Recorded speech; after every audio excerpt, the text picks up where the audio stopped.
Hello and welcome to the geopolitics UPSC. Recently रूस Ukraine war को लेकर एक बड़ी डेवलपमेंट हुई है। रूस ने बेलारूस में अपने टैक्टिकल न्यूक्लियर मिसाइल्स को तैनात करना शुरू कर दिया है। जानेंगे इस वीडियो में डिटेल से, लेकिन इससे पहले यदि आपने हमारे चैनल को अभी तक सब्सक्राइब नहीं किया तो हमारे चैनल को सब्सक्राइब कर लें, क्योंकि हम यूपीएससी से रिलेटेड करंट अफेयर्स की वीडियो को डेली बेसिस पर इस चैनल पर लाते रहते हैं। तो चलिए शुरू करते हैं। रूस यूक्रेन वार अब 15 महीने से भी ज्यादा पुराना हो चुका है। एक समय पर ऐसा लग रहा था कि जब रूस ने यूक्रेन पर आक्रमण करना शुरू किया था तो लग रहा था कि 3 से 4 दिन में ही पूरे यूक्रेन पर रूस कब्जा कर लेगा। अगर इस युद्ध को शुरू हुए 15 महीने से भी ज्यादा का समय हो गया है, लेकिन अभी तक इस युद्ध का कोई फैसला नहीं हुआ है। ये युद्ध अभी भी जारी है।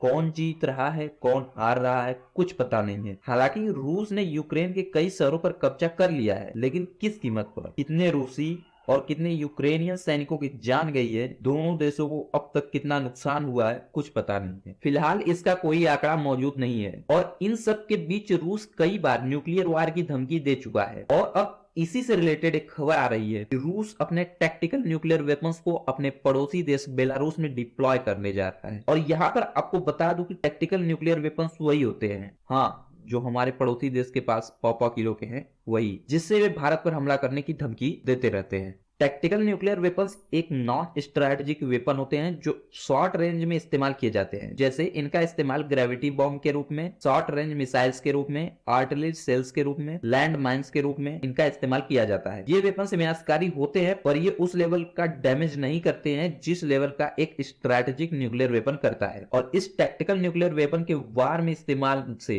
आपको बता दूं, वार के एक्सिलरेट होने की चांसेस और बढ़ जाते हैं। और अगर एनिमी भी न्यूक्लियर वेपन वाला स्टेट हो तो मिस कैलकुलेशन होने के चांसेस और बढ़ जाते हैं और एक फुल फ्लेज न्यूक्लियर वार भी हो सकता है। और धीरे धीरे रूस यूक्रेन वार भी इसी रास्ते पर बढ़ रहा है, क्योंकि इन दोनों देशों के बीच ये जो युद्ध हो रहा है वो न्यूक्लियर वार का रूप कभी भी ले सकता है। इसके चांसेस बहुत हाई हैं, क्योंकि ये युद्ध ना ही खत्म हो रहा है, ना ही कोई जीत रहा है और ना ही कोई हार रहा है। और ऐसे वेपन्स की तैनाती को लेकर रूस के राष्ट्रपति व्लादिमीर पुतिन ने इस साल मार्च में ही एक टीवी इंटरव्यू के दौरान यह बता दिया था कि रूस बेलारूस में अपने टैक्टिकल न्यूक्लियर मिसाइल्स को इस साल के अंत तक तैनात कर देगा। और इस कदम का अमेरिका समेत सभी वेस्टर्न कंट्रीज ने निंदा भी की है, क्योंकि देखिए, जरा भी मिस कैलकुलेशन से पूरे यूरोप में ये न्यूक्लियर वार शुरू हो सकता है और पूरा यूरोप तबाही के रास्ते पर और आगे बढ़ सकता है। क्योंकि ऑलरेडी रूस यूक्रेन की वार की वजह से पूरा यूरोप तबाही के रास्ते पर पहले ही बढ़ा है। यह वार पूरे यूरोप को बहुत महंगी पड़ रही है। यूरोप की कई इकोनॉमीज अब रिसेशन में जाने वाली है। और हाल ही में एक खबर आई है कि जर्मनी, जो पूरे यूरोप की फैक्ट्री है, वह अब रिसेशन में जा चुका है। और आने वाले कुछ ही समय में आप देखेंगे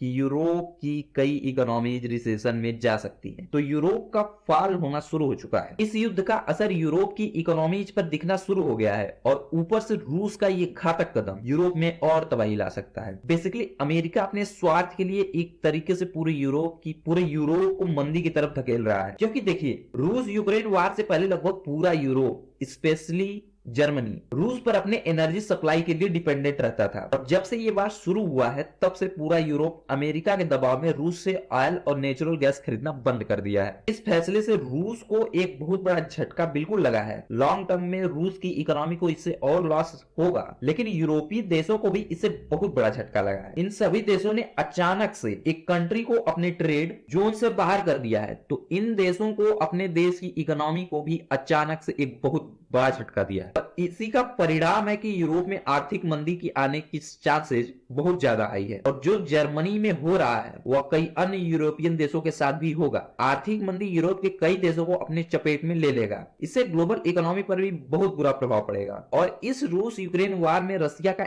इस तरीके का कदम उठाना, अपने न्यूक्लियर टैक्टिकल वेपन्स को बेलारूस में डिप्लॉय करना, इससे यूरोप के कई देश खतरा महसूस करेंगे और एक भी मिसकैलकुलेशन यूरोप में एक न्यूक्लियर वार को भी ला सकता है। इसलिए सारे वेस्टर्न कंट्रीज रूस के इस कदम का विरोध कर रही हैं। इस न्यूज पर अभी और डिटेल इंफॉर्मेशन आना बाकी है।